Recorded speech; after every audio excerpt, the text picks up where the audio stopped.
Hello, I'm Anawiltus, and today I would like to talk to you about how to study ideologies.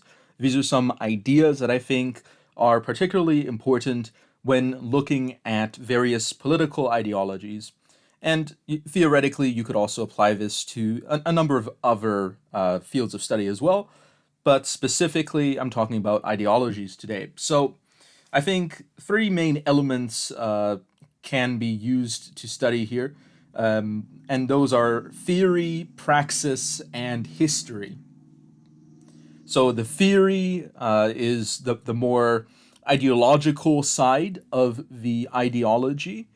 The praxis is what is actually accomplished in that ideology, and the history is how has this been accomplished in the past.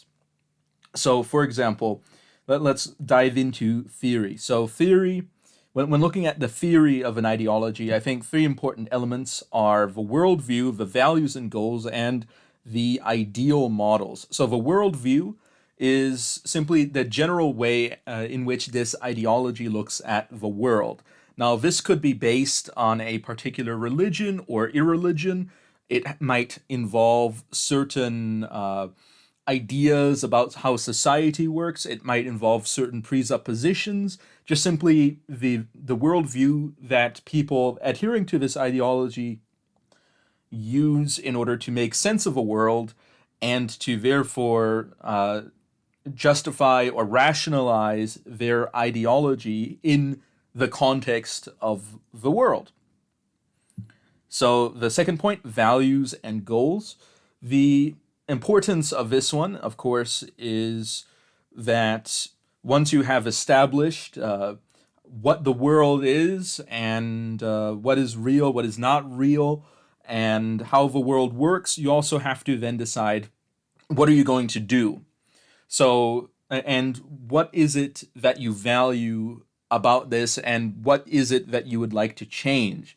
So, in the context of an ideology, these are the values and the goals of an ideology. For example, some ideologies might value freedom, some ideologies might value equality, some ideologies might value identity, some ideologies might value cooperation. There's a number of different ways and different methods that ideologies go about in expressing these values, but looking at what the values are of an ideology can be very helpful in understanding why people adhering to a particular ideology do the things that they do. And of course, ideologies that might be linked to a particular religion will probably have values in common with that religion. So that's another thing. And of course, the goals of the ideology also fall into this values, as in what would be better in the world? Would it be better if there was more democracy? Would it be better if there was a strong centralized leadership? What would be better in the world? That's another idea to look into. The third element of a theory here is the ideal models.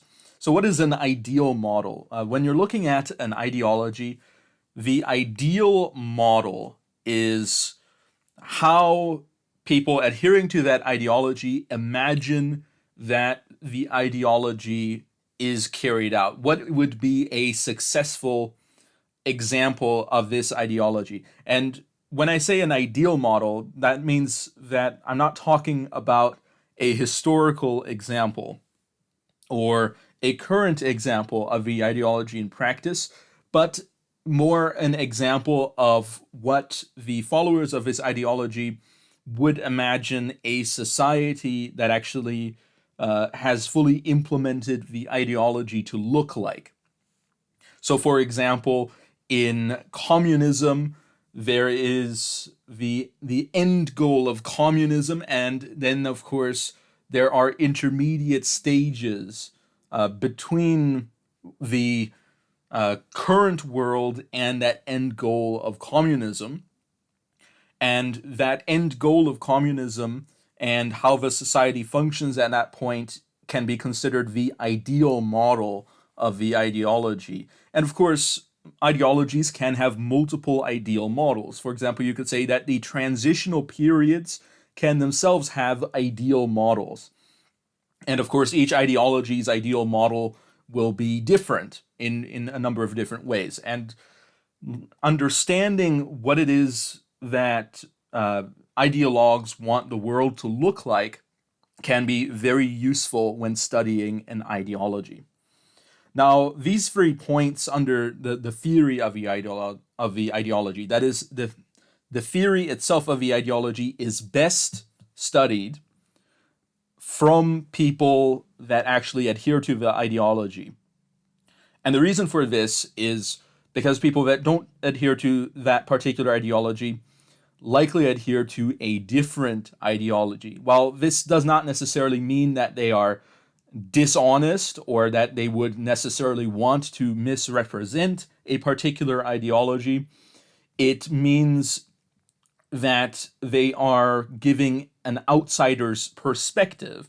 And while an outsider's perspective might be useful for other elements, if we're trying to understand the theory of the ideology, the internal mindset of the ideologues, getting it from the ideologues themselves is probably the most reliable way to gain that information. That's not to say that other sources of information are not useful. And in fact, they can be very useful. If other scholars might make a summary of an ideological text, or they might make an external analysis of the ideology, that can be very useful in the study of an ideology. However, it is probably not as useful as what the ideologues themselves have written about their ideology. So the second main category here is the praxis or the practice of this ideology. What are people adhering to this ideology doing? Now, of course, the information from which you can garner knowledge about the praxis of an ideology can be, of course, a bit biased in certain cases. It all depends on where you're looking. But of course, looking at the current news, looking at current statutes in a country that might be implementing that ideology, looking at what people adhering to the ideology are currently saying and how they are currently working and organizing to accomplish their goals can be very useful. Because the praxis, as opposed to the theory is an informational aspect of it. It is a mindset aspect of the ideology, whereas the praxis takes the fully formed ideology in theory and then tries to apply it to the real world. So there's very important elements here to praxis that I decided to emphasize. Now, of course, there's other ways to divide up praxis and other ways to look at important elements. But these are 3 things that I think are particularly important when understanding the practice of an ideology. So that is the laws of a society or the rules of a society that follows that ideology that can give you a pretty strong understanding of what they consider permissible and what they consider impermissible, and also what they're trying to encourage and what they're trying to discourage, incentivize, disincentivize. A lot of this occurs through laws, through rules, through customs, etc. And so that is always a very useful way to look at an ideology. Even in a multi-party country, people adhering to a particular ideology will likely favor certain political policies over other political policies. And even if they are not successful in passing a law with those political policies, they will still perhaps propose laws with those policies. And looking into that can help you gain an understanding of the ideology of those individuals. So another point is leadership.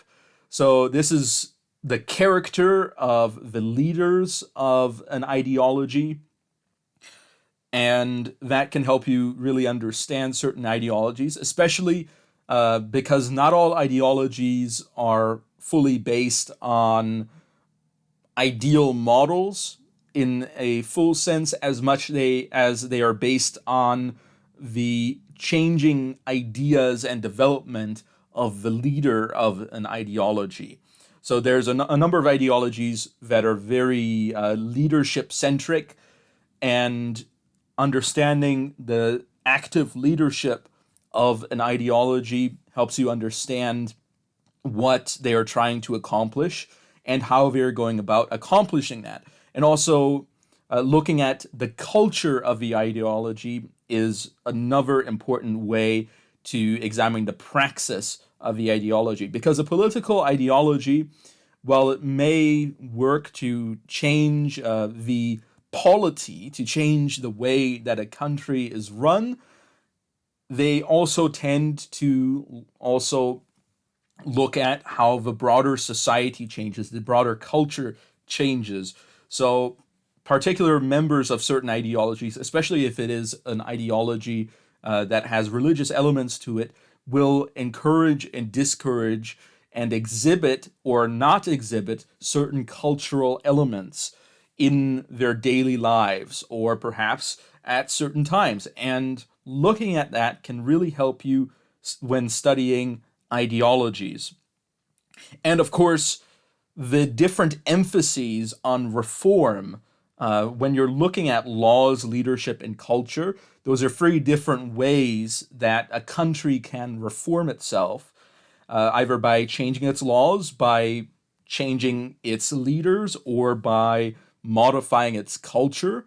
And looking at that and which side of these three is emphasized by an ideology can also help you understand the focus and the emphasis of such an ideology. For example, ancient Chinese legalism obviously very much favored creating rigid legal frameworks and well managed bureaucracies. So, therefore, on the praxis side, they heavily ended up going into laws and how the government operated.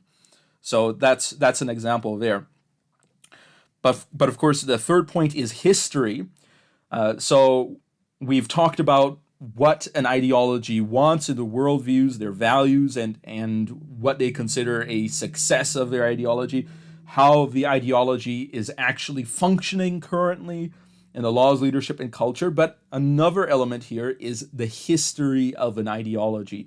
Because believe it or not, ideologies develop over time, they evolve, they're not always the same. So, looking at perhaps the present image of an ideology will not necessarily give you a full picture and can also lead to anachronism, where you see the past and the present or different eras of the past as being more similar than they really are.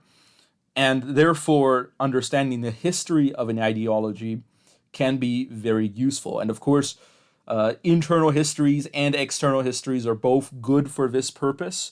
Of course, you always have to understand that sources could be biased. For example, a lot of ancient Assyrian kings wrote very much about their victories and tended to downplay their defeats. And of course, this would therefore reflect in the history held by their country because they had a political motivation to emphasize their victories and to de-emphasize their defeats. So every ideology, therefore, when looking at its history, can have an origin. How did this ideology begin? What led to the development of this ideology? What were the pressures at the time that this ideology was responding to? Because very frequently, an ideology develops in reaction to a problem in society. There might be an economic problem, so people develop an ideology to offer an economic solution. There might be a social problem, so people develop an ideology to develop a social solution. There might be a problem with poor foreign policy or an ineffective military, or people might think that the government bureaucracy is having problems. And so all these different reasons could be why someone develops a new ideology to fix certain problems. Or perhaps maybe someday somebody thinks, well, things could be run better. There might not be a specific problem, but they might just think that there are perhaps improvements that could be made. And that could also be the origin of an ideology. But moving on from the origin, ideologies also have development. So, for example, fascism as an ideology, started by Benito Mussolini, it developed into what you could say are clearly different phases of its history, where it emphasized different aspects and perhaps it gained new aspects and lost certain aspects as it changed and as it developed. And a similar thing could be said about the Chinese Communist Party, where the ideology held by them changed over time. And in some cases, you could say that it can be periodized and distinguished into different ideologies that became prominent within that political party over a long period of time. So ideologies are not necessarily constant because ideologies are operated by human beings that have minds, and people die and new generations arise and new minds develop. And sometimes there might be miscommunications about certain values. There might be new ways and new interpretations that people might take an ideology into. And that leads to the development of varying periods in the history of an ideology. So, an ideology today that might have the same name as an ideology 100 years ago could actually be very different and perhaps even unidentifiable with its past self. So that's something to seriously understand when you're studying ideologies, is that they're not always constant. Now, that being said, some ideologies can be more consistent over long periods of time than others, but some ideologies, as they develop, might see a gap in their theory, an event wherein their theory doesn't line up with their praxis, and therefore they have to synthesize the thesis in their theory, the antithesis in their praxis, to create a new synthesis in a new theory that conforms perhaps better to what they are actually able to accomplish in practice. So there's all sorts of different reasons why ideologies change over time. But another element in the history of an ideology is its interaction with other ideologies. Which ideologies is this ideology perhaps allied to, and for what reasons? And has this alliance always been there? Is it something that perhaps could change rapidly, or is it something where they agree on most points? There's a number of different ways that ideologies can interact with each other. Some ideologies can be in a huge amount of opposition to each other, perhaps even to the extent that members of one ideology would be willing to commit violence against adherents to a different ideology. And of course, once again, ideologies do have a big overlap with religion, so it makes sense that perhaps religious conflicts can also be reflected in ideological conflicts. So, generally speaking, history is very important because the theory of an ideology and the praxis of the ideology uh, are inconstant due to these ideologies being performed by flexible and alterable human beings who die and who are replaced by successive generations. So, anyway, I think that that is a good summary on some key points that I think are important to look into when studying ideologies. That is, the theory of the ideology with the associated worldview, the values and goals, and the ideal models of implementation for an ideology, the praxis or practice of an ideology with its laws, the type of leadership it has, and the culture it produces in a society, and the history of the ideology, whether it be its origin, its development, and its historical interaction with other ideologies. So, anyway, thank you all for watching. If you have something to say on this topic, perhaps something that you think is also important to look into when studying ideologies, please feel free to comment in the comments section below and have a healthy discussion, because I do believe that being able to discuss ideologies and understand ideologies both in their context and as other people see them is very important, not simply for a historical purpose, but also for the betterment of future ideologies. So, once again, thank you all for watching, and I will be seeing you all next time on Awiltus Over and Out.